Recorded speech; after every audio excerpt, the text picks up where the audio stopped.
podcast. Listen, learn, and speak English with confidence. Hey, English learners. Welcome back to the English Goal podcast. We're so happy you're here with us today. I'm Kevin. And I'm Rachel. Rachel, I have a question for you today. Sure, Kevin. What is it? Would you ever wake up at 5 in the morning every single day? 5 in the morning? Kevin, that's very early. I know, but recently I've been hearing so much about the 5 a.m. routine. Me too. People wake up at 5, exercise, read, meditate, plan their day. And apparently, it can completely change your life. Apparently. But do you really believe that waking up at 5 automatically makes someone successful? Not really. I think it depends on what you do with that time. Exactly, Rachel. Maybe it's not really about 5 o'clock. Maybe it's about creating a morning that works for you. That's what we're going to talk about today. Is waking up at 5 a.m. really useful? Do we all need to wake up that early? And what can we learn from the idea of starting the day early? I think this is going to be an interesting conversation. I agree. Although I have to admit something. What? I love the idea of a quiet morning.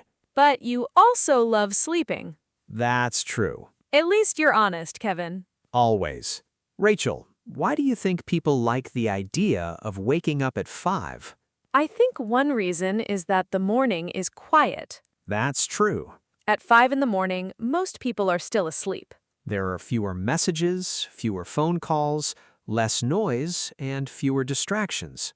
So you have some time for yourself. Exactly. Imagine waking up at 7:30. You get out of bed, check your phone, realize you're late, take a quick shower, get dressed, make breakfast, and suddenly you're rushing out of the door. That sounds familiar. I'm sure it does, Kevin. But imagine waking up at 5. You have 2 extra hours. You don't have to rush. You can sit quietly, drink some water, make a cup of tea, read a few pages, go for a walk, or simply think about your day. That sounds peaceful. It can be. But there's one important condition. What's that? You need to go to bed early enough. Ah, that's the part people sometimes forget. Exactly. Some people think, I'll wake up at 5 every morning. But they go to bed at midnight. Then they sleep for only a few hours and spend the whole day feeling exhausted. So waking up early isn't automatically better. Right. Your sleep matters too. That's an important point. Maybe the real goal shouldn't be, I must wake up at 5. Maybe it should be, I want to create a morning that helps me start my day well. Exactly. Okay, Kevin, let's imagine someone has decided to try a 5 a.m. routine. Okay. They wake up at 5. What's the first thing they should do? I would say don't check your phone immediately. That's difficult. Very difficult. The phone is usually the first thing I reach for. Me too, Rachel. But think about what happens when you check it. You wake up and immediately enter someone else's world. Exactly. Messages, emails, news, social media, videos. Instead of starting your own day, you start reacting to other people's lives. That's a very good point. So what would you do instead? I'd get out of bed, open the curtains, drink some water, wash my face, and give myself a few quiet minutes. No phone? No phone, at least for a little while. I like that. After that, I'd probably do some light exercise. What kind? Nothing extreme, just stretching, walking, or a short workout. Why exercise in the morning? It helps me feel awake, and there's something satisfying about moving your body before the day becomes busy. I understand that. When I exercise in the morning, I feel like I've already accomplished something. Exactly. And you don't need to spend an hour at the gym. Not at all. Even 15 or 20 minutes can give you a positive start. So the first hour doesn't have to be complicated. Not at all. The important thing is to use the time intentionally. Rachel, I think one of the best things about waking up early is having quiet time. Absolutely. During the day, we're constantly receiving information. People are talking, phones are ringing, messages are arriving, there are tasks to finish and problems to solve. And sometimes we don't have time to think. Exactly. A quiet morning gives you space. You can sit with your thoughts. You can think about what you want from the day. Do you ever plan your day in the morning, Kevin? Yes, but I try not to make a huge list. Why not? Because if I write down 20 things, I'll probably feel stressed before my day even begins. That's true. Instead, I ask myself 3 simple questions. What are they? First, what is the most important thing I need to do today? Good question. Second, what is one thing I can do for myself? And the third? How do I want to feel today? I really like that question. Why? Usually we ask, what do I need to do? But we don't ask, how do I want to feel? That's true. Maybe you want to feel calm, Or focused, patient, confident. present. And if you know how you want to feel, you might make different choices during the day. Exactly. If I want to have a calm day, I probably shouldn't start the morning by reading stressful news. That's a good point.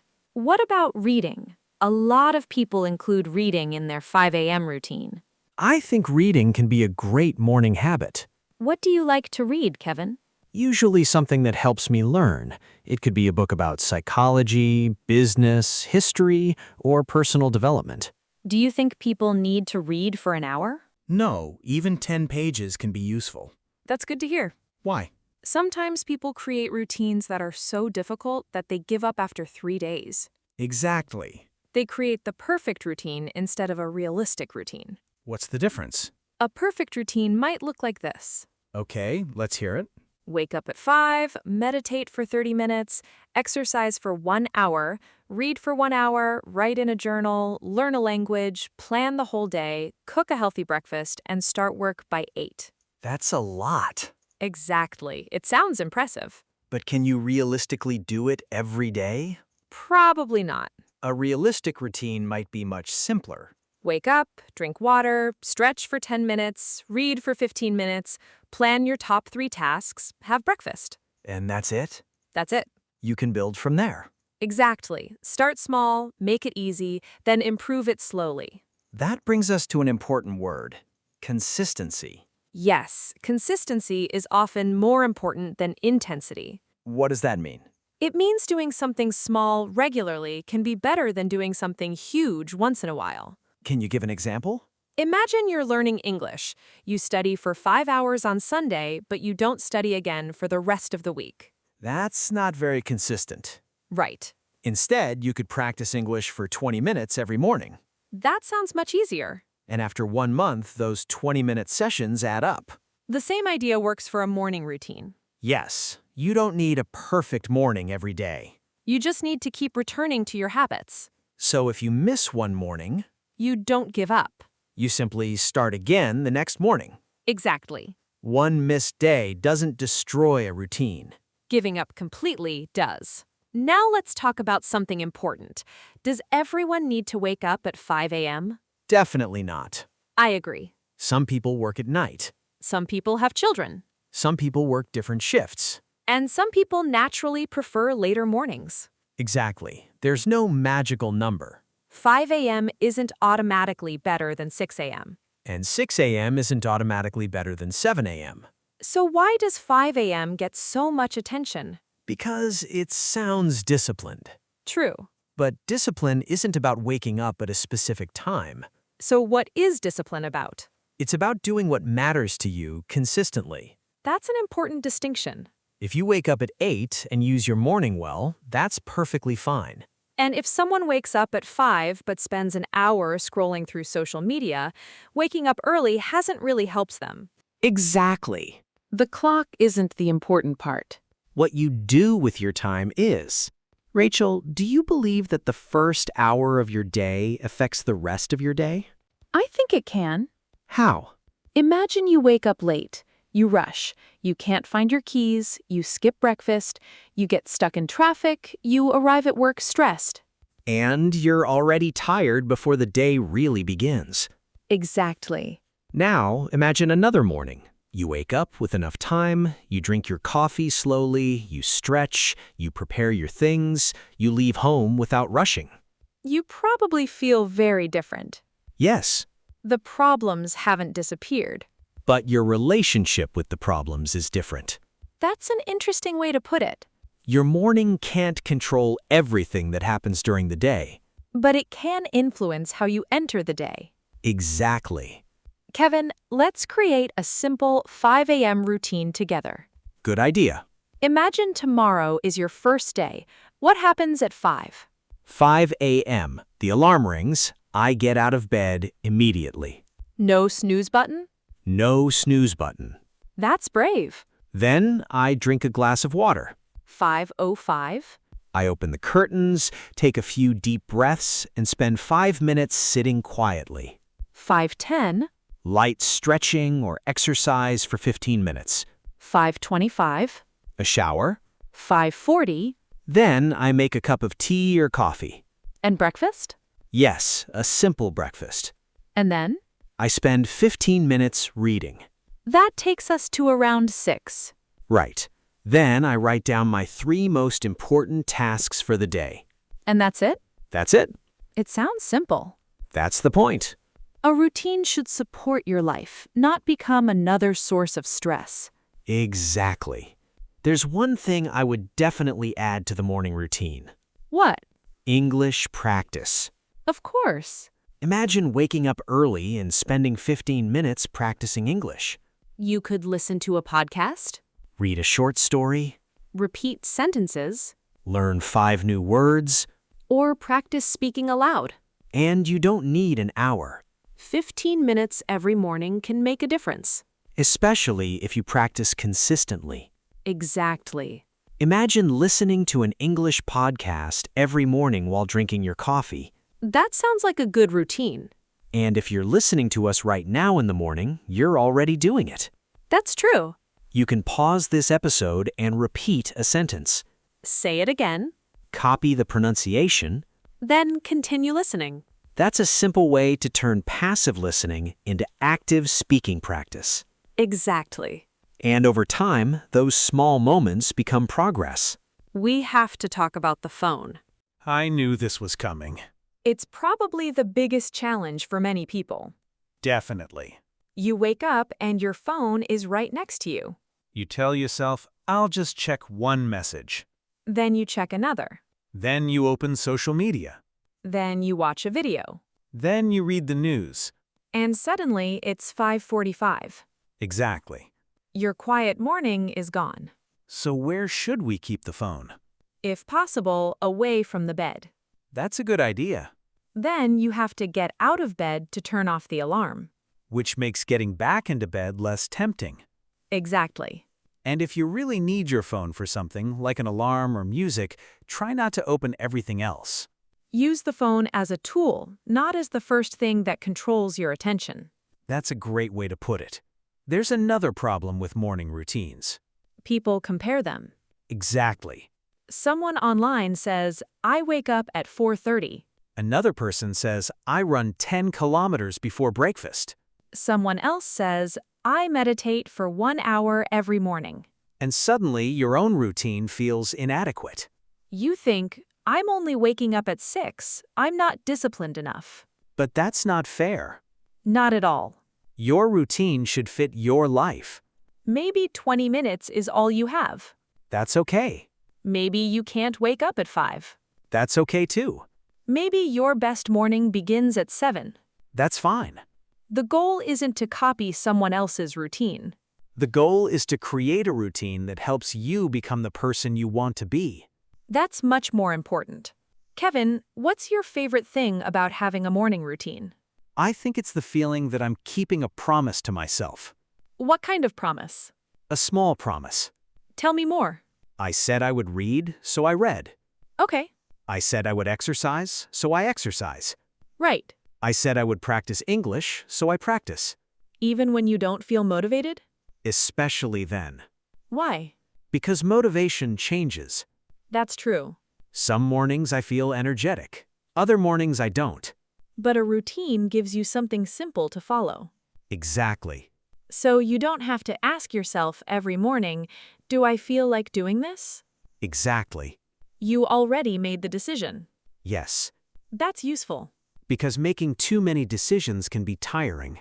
A routine removes some decisions from your morning. You know what comes next. Rachel, let's say someone tries a 5 a.m. routine. Okay. They do it for 3 days. Then on the fourth day, They sleep until 7. what should they do? Get up, continue the day, and try again tomorrow. That's it? That's it. Don't turn one bad morning into a bad week. Exactly. I love that. Sometimes people miss one day and think, I failed. Then they stop completely. Instead, they could say, today didn't go well, tomorrow is another chance. Exactly. Building a habit isn't about never making mistakes. It's about returning to the habit. Yes, So the real skill is starting again. starting again is a powerful skill. Now it's time for today's word walk. Let's learn 5 useful English words from our conversation. The first word is routine. Routine is a regular way of doing things. For example, I have a simple morning routine. The second word is consistency. Consistency means doing something regularly over time. For example, consistency is important when you're learning English. The third word is discipline. Discipline means the ability to continue doing something